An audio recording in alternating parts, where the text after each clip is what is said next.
Okay, we're back. Yes. Oh yeah, amazing. So this can be kind of a mind-blowing part of the game because you were down there and you're like, huh, there's like this wall that I can't seem to get past. I wonder what's up there. And then you get over the wall and there's stuff and and if you fall down there you will die. Also there's a barrier here, which is pretty cool. Even if you walk into it, it does that animation. Yeah.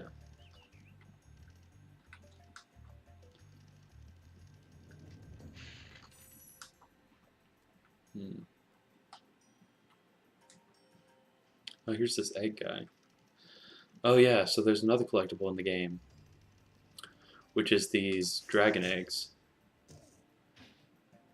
and they're pink for some reason. I'm not sure why, and they have speckles. And you always have those thieves carrying them. I think one of the dragons explains that to you eventually. Of course they do. Um, yeah. So I kind of grew up in the PlayStation. Well, no, actually, I started with the Super Nintendo. Yeah. Oh my God. Freaking Earthbound was a huge part of my childhood.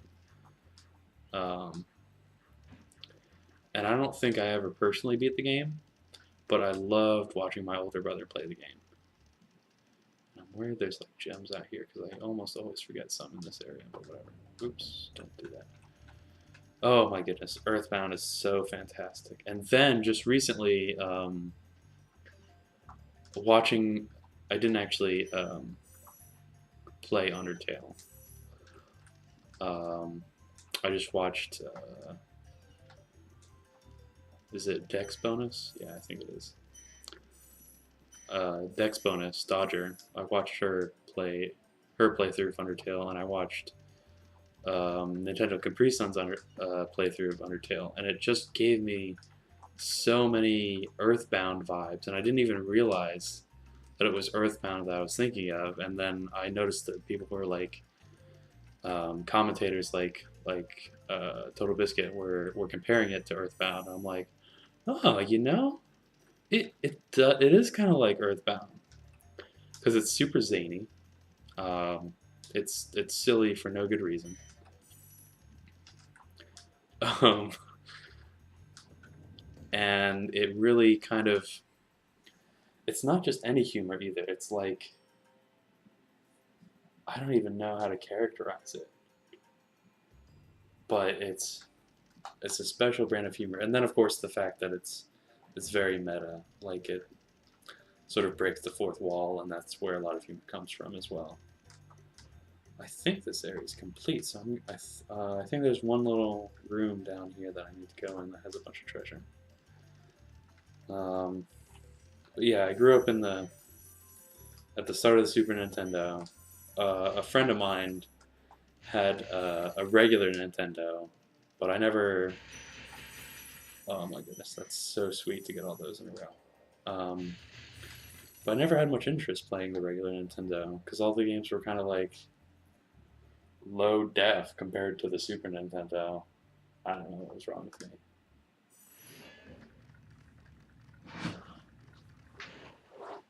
When you free a dragon or step on one of their platforms, you're saving your progress. That could be useful if you run into trouble. Not that you ever run into trouble, Spyro. Love it. Oh my goodness. Also, L1 and R1 do this little roll thing. You'd like never use it in the game, but it's there anyways. I'm gonna try saving. Make sure that my saves are working. They seem to be. Yeah, so my gaming experience started with Super Nintendo. What other games were there on the Super Nintendo? Did I do everything in this world? Yeah, we're good. Sweet. Um, there was Super Bomberman 2. I think it was 2. Um, the one the one where there's like an alien spaceship with 5 sections in it. Also, when you kill guys that you've already killed before, they won't have gems. They'll have these. I don't even know what to call those. And if you get like 20 or so of them, you get an extra life. So, other than Super Bomberman, Super Bomberman was fantastic. By the way, like, oh my goodness, like that. It had just enough power-ups and ways to play it, and the later Bombermans just like were too much, or like the 3D Bombermans. Nah, just. I mean, it was fun. I enjoyed the 3D. I like platforming games, but the the 3D Bombermans that came with like what was it? It was N64, I think. It's the era. Did I play an N64 Bomberman? I don't. I think I didn't actually play a 3D Bomberman until the GameCube. Yeah, maybe this N64 one was really good. I'm not sure. Welcome to Town Square, Spyro. Begin exploring by gliding to that area with the bulls. Use the L2 and R2 buttons to get a good look. L2 and R2. My controller doesn't have L2 and R2. I just hold triangle, or the equivalent of triangle. I'm actually using a generic Super Nintendo controller. 2 hits to kill these guys, which is interesting. Well, I think that's only if you ran them first.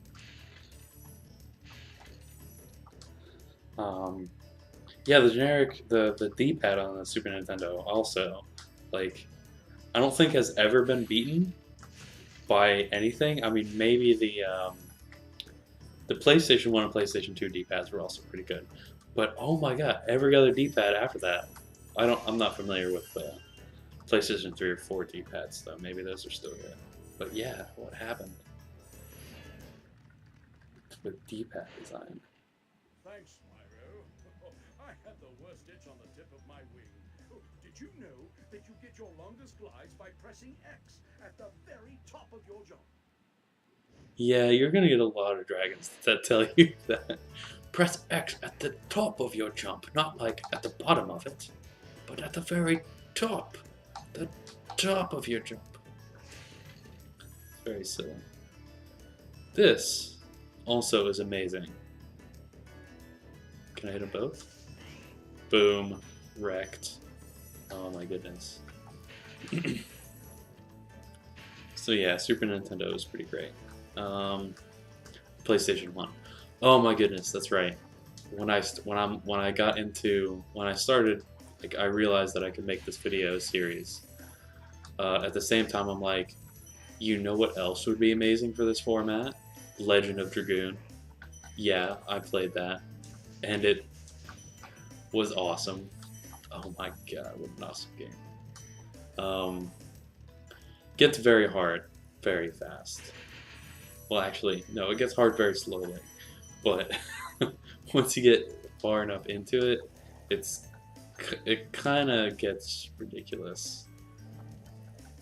Yeah, like some of the later stages I remember being really tough. And it's so long, like you can't just like, you have to get through all the BS easy stuff first. That's kind of like slow because you don't have many options. Kind of a pitfall of a lot of RPGs.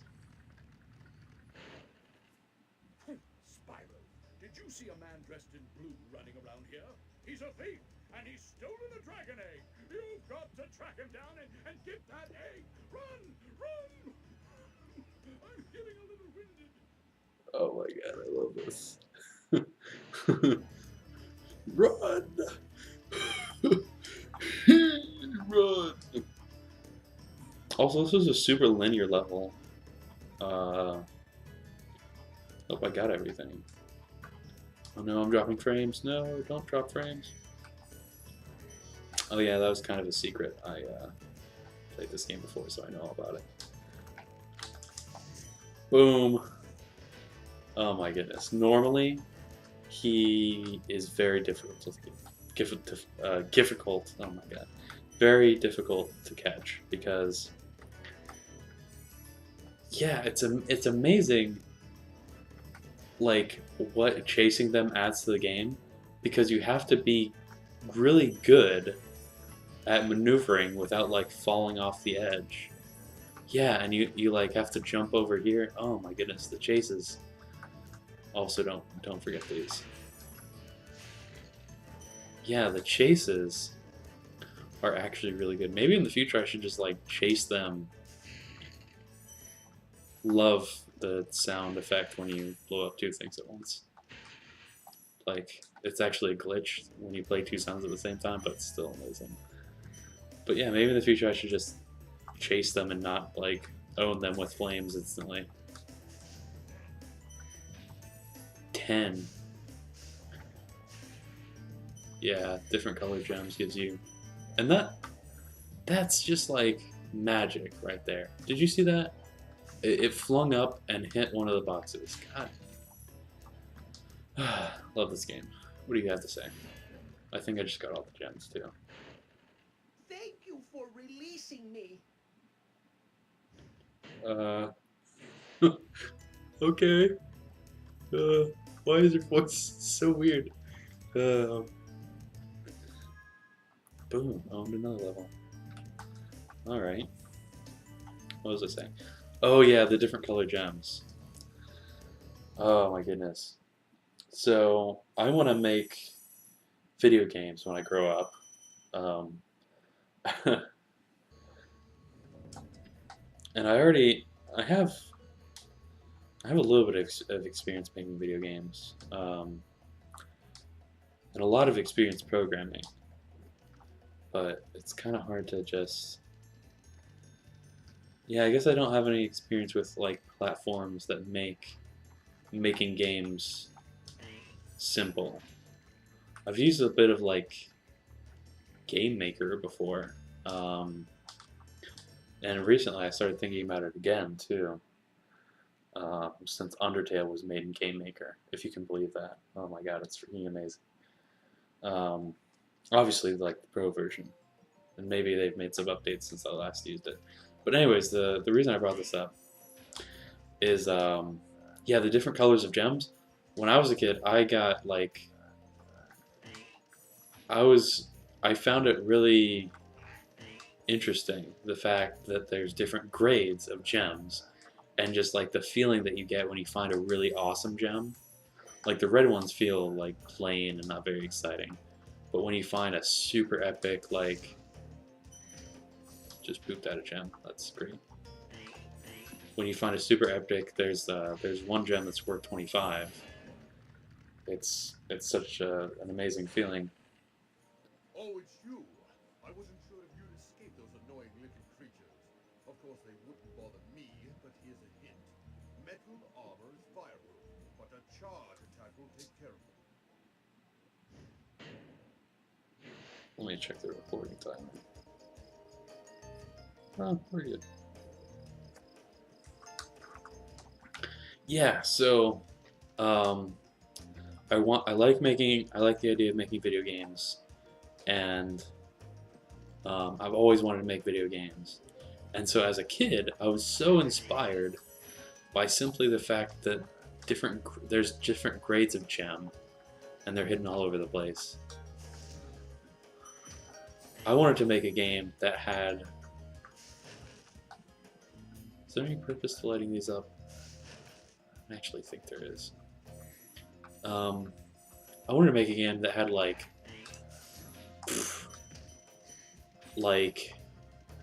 gems worth 100 and gems worth what were the gradations? There's like 100, 500, and 1,000, probably because I was influenced by like U.S. currency, and maybe there was a 250 gem, and yeah, they'd all have like interesting colors. I think was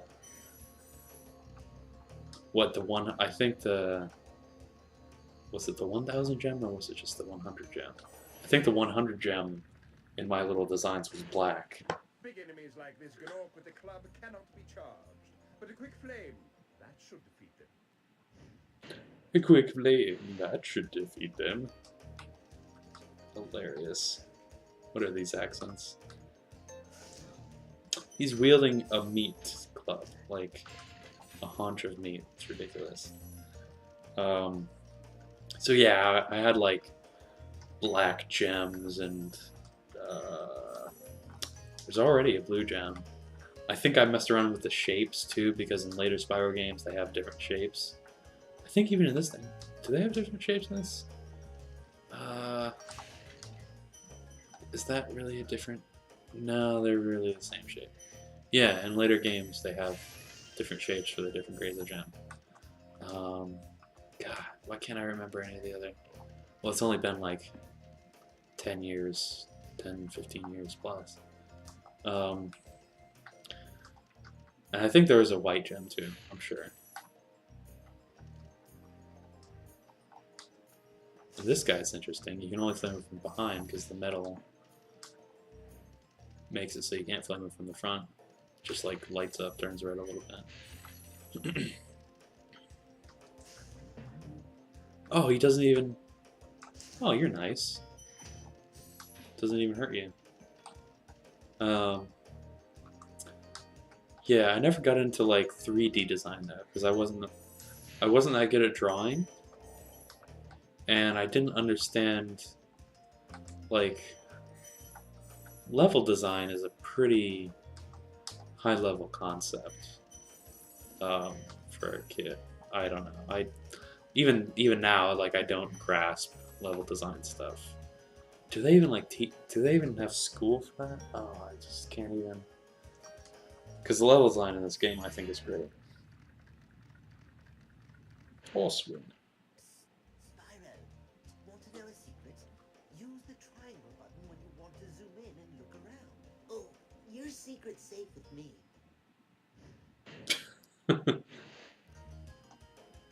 This game it's very quirky, but I've always loved it. Yeah. And I've always considered like Spyro 1 to be the hardest of the Spyros. But now going back through it, I mean the later levels do get a bit rough, honestly. They can, and some of them they're not like a ton of enemies rough, but like some of the platforming you just don't realize how to actually get through the level, and some of the jumps can be really hard. Boom, I think that's everything. Yep. And do I have everything? Yes, I do. So yeah, level design is crazy. Making video games is fun.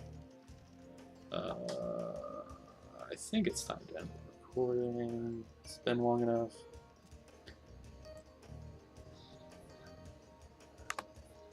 Yeah, guys, that's about it. So I'm gonna stop here. Thanks for watching. I'll see you next time.